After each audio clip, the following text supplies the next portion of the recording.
नमस्कार, जय हिंद। मैं मोहन पाठक और आप देख रहे हैं the village student YouTube channel और हम बात कर रहे हैं यूपी टीईटी टॉप 10 के बारे में। तो चलिए आज के क्वेश्चन आप देखने वाले हैं और आपके सामने हैं, आप देख रहे हैं। और हम सिर्फ क्वेश्चन ही नहीं लेते हैं, क्वेश्चन का एनालिसिस भी करते हैं, जिससे आपको एक क्वेश्चन से कई चीज़ें मिलती हैं। जो क्वेश्चन एनालिसिस करने योग्य होते हैं तो उनको हम एनालिसिस कर देते हैं। तो आज हम लोग चलने वाले हैं 90 से 102 क्वेश्चन तक ले चलेंगे, ठीक है।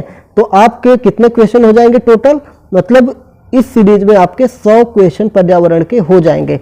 फिर हम अगली क्लास में किसी दूसरे सब्जेक्ट को लेके चलेंगे, फिर इसी तरह धीरे धीरे सारे सब्जेक्ट का समावेश हो जाएगा। तो चलिए देखते हैं आज का पहला क्वेश्चन क्या है। पानी कहाँ पर गैस, तरल और ठोस के रूप में उपलब्ध होता है। तो पूछ रहा है कि जो जल होता है ये कहाँ पर गैस, तरल और ठोस, मतलब ठोस, गैस और द्रव के रूप में कहाँ पर होता है। तो ये हाइड्रोस्फीयर की बात कर रहा है। तो अगर उदाहरण की बात करेंगे तो बर्फ, इसका सीधा सीधा उदाहरण आता है बर्फ। बर्फ क्या होता है, बर्फ एक ठोस है, इसको गर्म कर देंगे तो ये जैसे जब ये पिघल जाएगा तो ये द्रव बन जाएगा, पिघलेगा तो द्रव बन जाएगा। और इसको गर्म कर देंगे 100 डिग्री सेल्सियस पे तो वाष्प बन के क्या होगा, ये उड़ जाएगा। क्या होगा, उड़ जाएगा। तो ये क्या हो जाएगा, आपका बर्फ हो जाएगा। तो अगर आपसे क्वेश्चन पूछे कि किसमें ठोस, द्रव और गैस तीनों पाए जाते हैं तो आपका बर्फ हो जाता है, ठीक है, ठीक है। अगर बर्फ के जमने की बात करेंगे तो 0 डिग्री सेल्सियस पे आपका जम जाता है। और फिर अगर हम बात करेंगे कि इसका गलनांक 0 डिग्री सेल्सियस हो जाएगा और क्वथनांक की बात करेंगे, उबलने की बात करेंगे तो 100 डिग्री सेल्सियस हो जाता है, ठीक है। समझ में आई बात, आगे चलते हैं, ठीक है। दूसरा क्वेश्चन, पृथ्वी की कुल सतह में लगभग कितने फीसदी क्षेत्र पर जल मंडल वाला है। मतलब पृथ्वी पर पूछ रहा है तो 70% जो है आपका क्षेत्र जो है क्या है, जल है। क्या है, जल है। ये पूरी पृथ्वी है, ये आप समझ लीजिए, ये चीजें हो गई। चलिए हम पृथ्वी को 4 भागों में बांट देते हैं, पृथ्वी को 4 भागों में बांट देते हैं।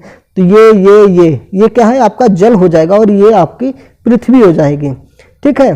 पृथ्वी मतलब जमीन जहां पर जीव जंतु रह सकते हैं और ये सारा पानी हो जाता है, ठीक है। एक होता है मृत सागर, एक होता है मृत सागर। मृत सागर में क्या होता है, नमक बहुत ज़्यादा मात्रा में पाई जाती है। लगभग 1 लीटर में 300 ग्राम नमक पाया जाता है। और इस पर जब आप सो जाते हैं ना, मतलब पानी में कूदेंगे तो डूबेंगे नहीं, ठीक है। तो ये क्वेश्चन आपको मैंने बता दिया। तो पृथ्वी की कुल सतह पे कितने फीसदी क्षेत्र जलमंडल वाला है, 70%। अगर पीने योग्य पानी की बात करेंगे तो आई थिंक 1% जल ही जो है पीने योग्य पानी है, ठीक है, ठीक है। आगे चलते हैं। भारत का सबसे पुराना एनजीओ आधारित संरक्षण अनुसंधान केंद्र कहाँ पे है। भारत पर सबसे पुराना आधारित एनजीओ संरक्षण केंद्र कहाँ पर, क्या कह रहा है क्वेश्चन, एक बार फिर से देखते हैं। भारत का सबसे पुराना एनजीओ आधारित संरक्षण अनुसंधान कौन सा है। तो एनजीओ का मतलब क्या होता है, एनजीओ का फुल फॉर्म भी आपसे पूछा जा सकता है। तो जीओ का मतलब होता है गवर्नमेंट ऑफिस, और मतलब ऑफिस है, ऑर्गेनाइजेशन कहेंगे, ठीक है।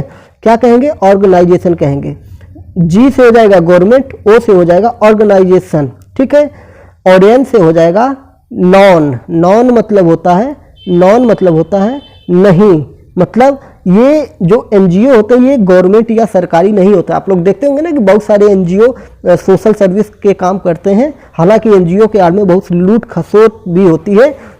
लोग तो कहते हैं मैं समाज सेवा कर रहा हूं, लेकिन उसके पीछे बहुत सारे काले कारनामे किए जाते हैं। लेकिन एनजीओ का जो मेन मकसद होता है ये समाज को एक नई दिशा देना, समाज को क्या करना कि समाज के लोगों की सहायता करना होता है, ठीक है। तो एनजीओ क्या होता है, नॉन गवर्नमेंट ऑर्गेनाइजेशन होता है, जो सरकार से संबंध, मतलब सरकारी नहीं होता है, प्राइवेट होता है। तो ये पूछ रहा है कि भारत का सबसे पुराना एनजीओ आधारित संरक्षण अनुसंधान कौन सा है। तो Bombay natural history society, BNHS, BNHS क्या है, BNHS है, बॉम्बे नेचुरल हिस्ट्री सोसाइटी। ये कहाँ पर है, आपका मुंबई, महाराष्ट्र राज्य में है। 93 क्वेश्चन देखते हैं। भारतीय वनस्पति सर्वेक्षण का मुख्यालय कहाँ है। BSI VSI पूरा नाम क्या होगा? भारतीय वनस्पति सर्वेक्षण का मुख्यालय कहाँ पर स्थित है? तो ये आपका कोलकाता में है। फिर से ध्यान दीजिएगा, भारतीय वनस्पति सर्वेक्षण का मुख्यालय कहाँ पर स्थित है? कोलकाता में है। भारत का सबसे पुराना NGO आधारित संरक्षण अनुसंधान कौन सा है? तो Bombay natural history society Mumbai में है। और भारतीय वनस्पति सर्वेक्षण का मुख्यालय कहाँ पे है? तो कोलकाता में है। कोलकाता कहाँ पड़ता है? आपका पश्चिम बंगाल में पड़ता है। ठीक है, ममता दीदी, ममता दीदी, ममता दीदी, ठीक है। ममता दीदी का क्या नारा था? खेला होबे, खेला होबे, खेला होबे। और ऐसा खेला किया कि मोदी जी भी चुनाव वहाँ से निकाल नहीं पाए पश्चिम बंगाल में, हालांकि पहले से अच्छी पोजीशन में वहाँ पे हो गई। चलिए, दुनिया में रबड़ का सबसे बड़ा उत्पादक और निर्यातक कौन है? तो थाईलैंड है। रबड़ जो आप देखते हैं ना, रबड़ का जो यूज आप करते हैं, ठीक है। रबड़ कैसे बनता है? रबड़ आपको देखने में लगता है ये क्या चीज़ है? रबड़ का क्या होता है? एक पेड़ होता है। क्या होता है? रबड़ का पेड़ होता है। रबड़ का क्या होता है? पेड़ होता है। और उसको ऐसे काटते हैं ना तो उसमें से दूध निकलता है, तो उसी से रबड़ बनाया जाता है। अब तो कृत्रिम रबड़ भी आ गया है, ठीक है। कृत्रिम रबड़ तो नकली रबड़, मनुष्य द्वारा निर्मित रबड़ हो गया। मनुष्य क्या नहीं बना सकता है? उसको अगर पता चल जाए कि ये आदमी जिंदा कैसे रहता है, इसकी जीव कहाँ, तो वो जीव को निकाल के ट्रांसफर मतलब दूसरे जीव में डाल देगा, ठीक है। वैसे भी कर देता है, जैसे आप किडनी फेल हो जाती है, दूसरे की किडनी निकाल के लगा देते हैं, इसी प्रकार से हो जाता है, ठीक है। तो दुनिया में सबसे ज़्यादा रबड़ का उत्पादक कौन?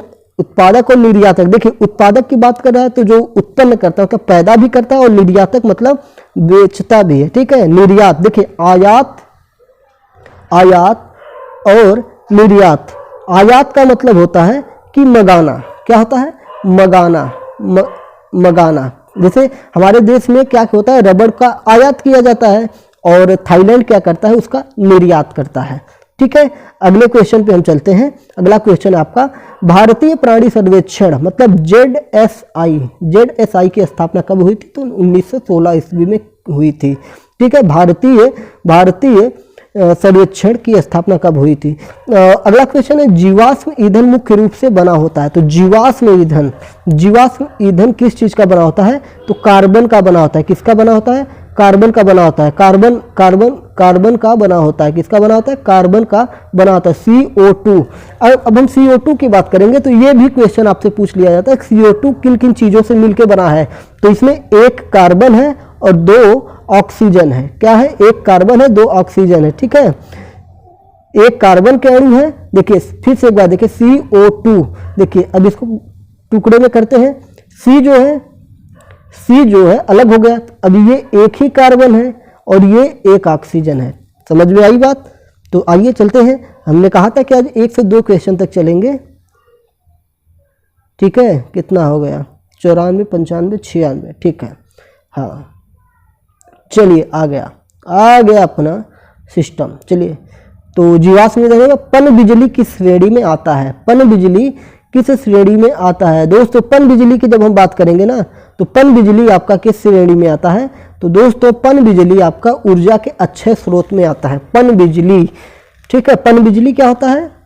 पन बिजली क्या होता है? आई थिंक जो होता है पानी से जो बिजली बनाई जाती है उसे पन बिजली कहा जाता होगा। एक बार आप इसको रीचेक कर लीजिएगा, दिमाग में नहीं आ रहा है। देखिए दोस्तों, गलत बताने से बेहतर है कि आपको ये बता दो कि मेरे दिमाग में इस समय नहीं आ रहा। तो पन बिजली वही होता है ना जो मुझे लग रहा है कि जो पानी से बिजली बनाई जाती है। तो ये क्या होता है? ऊर्जा के अच्छे स्रोत होते हैं। अच्छे मतलब क्या होता है? जिसका नाश नहीं होता है। तो वही सिस्टम हो गया कि पानी से जो बिजली बनाई जाती है, तो बिजली तो बन जाती है, लेकिन जो पानी होता है ना, पानी जो होता है, इधर से पानी आता है और यहाँ से मशीन लगी होती है, इसके ऊपर गिरता है और बड़े बड़े मोटर लगे होते हैं जिससे बिजली बनती है। ये पावर हाउस हो गया, ठीक है। ये पावर हाउस हो गया, और क्या होता है?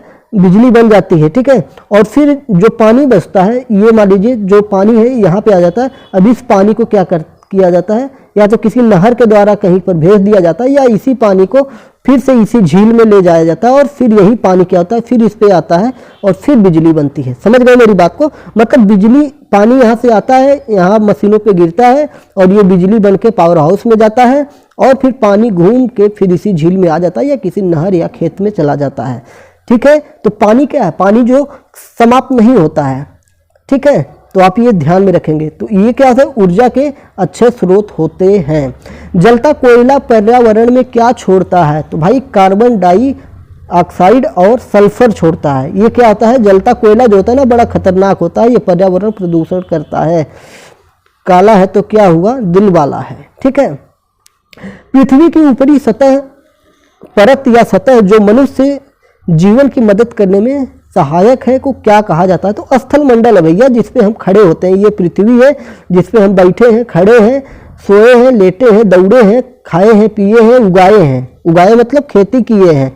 तो ये क्या होता है, ये एक प्रकार का स्थल होता है। क्या होता है, एक प्रकार का स्थल होता है, ठीक है, एक प्रकार का स्थल होता है। ये पृथ्वी हो गई, ये स्थल हो गया। अब देखिए, अब ये क्या होगा, ये समुद्र हो गया। क्या हो गया, समुद्र हो गया, ठीक है, क्या हो गया, समुद्र हो गया, ठीक है। बात समझ में आई। चलिए अगला क्वेश्चन है, वायुमंडलीय दबाव एक साथ मापा जाता है। तो वायुमंडलीय दबाव किससे मापा जाता है, बैरोमीटर से मापा जाता है। वायुमंडलीय दबाव कैसे मापा जाता है, बैरोमीटर से नापा जाता है। स्टेथोस्कोप क्या होता है, स्टेथोस्कोप, स्टेथोस्कोप, ठीक है, स्टेथोस्कोप क्या होता है, तो उससे शायद रक्तचाप नापा जाता है या हृदय की धड़कन, ठीक है। तो चीजें आप कर लीजिएगा। और थर्मामीटर से क्या नापा जाता है, थर्मामीटर से तापमान नापा जाता है शरीर का, ठीक है। जैव विविधता के ह्रास का मुख्य कारण क्या होता है, तो प्राकृतिक आवासीय विनाश। तो जैव विविधता का ह्रास का मुख्य कारण क्या होता है, प्राकृतिक आवासीय विनाश। जैव विविधता मतलब जो आपके पेड़ पौधे वातावरण का जो नुकसान होता है वो कैसे होता है, प्राकृतिक आवासीय विनाश होता है। आवासीय मतलब, आवास का मतलब क्या होता है, जहाँ पर आप रहते हैं। तो आवास का जब विनाश होगा तो वहाँ के जीव जंतु, अन्य लोग परेशान हो जाएंगे, ठीक है। आज का आखिरी क्वेश्चन हमारे साथ है, पर्यावरण एवं वन मंत्रालय का सृजन कब किया गया था, तो 1985 में किया गया था। कब किया गया था, 1985 में किया गया था। पर्यावरण एवं वन मंत्रालय का सृजन कब किया गया था, 1985 में किया गया था। तो चलिए आपके 100+ क्वेश्चन पर्यावरण के कंप्लीट हो चुके हैं। आपकी प्लेलिस्ट बनी हुई है UPTT 2023 one liner by Mohan Pathak sir के नाम से बनी हुई है। वहाँ पे आप 100 के 100 क्वेश्चन देख सकते हैं। वहाँ पे आपको हिंदी, सीडीपी और भी भाषाओं की जो आपके यूपीटीटी की महत्वपूर्ण चीज़ें हैं उनकी भी चीज़ें वहाँ पे बनाई गई हैं। और एक बात, वहाँ पे आप प्लेलिस्ट में जाएंगे तो आपको सीडीपी 2023 मतलब यूपीटीटी 2023 के नाम से 25 लेक्चर सीडीपी के आपको मिल जाएंगे अभी फिलहाल के लिए, आगे और भी मिल जाएंगे। हिंदी के भी 10 लेक्चर आपको मिल जाएंगे और पुरानी वीडियो 40 से 50 वीडियो मतलब सैकड़ों वीडियो तो आपको चैनल में मिल जाएंगी। तो उनको भी आप अगर टाइम है तो देख सकते हैं, कुछ ना कुछ आपको वहाँ से भी ज्ञान मिल जाएगा। और प्लेलिस्ट में हमने उनमें से कुछ चुनिंदा वीडियो को डाले हैं, तो उन वीडियो को आप देखिएगा, उनमें मेरी बातों को ध्यान से सुनिएगा और क्वेश्चन को हल करिएगा। तो चलिए फिर चैनल पर नए हैं तो चैनल को सब्सक्राइब कर लीजिए, लाइक कर दीजिए, कमेंट कर दीजिए। जय हिंद, नमस्कार, भारत माता की जय।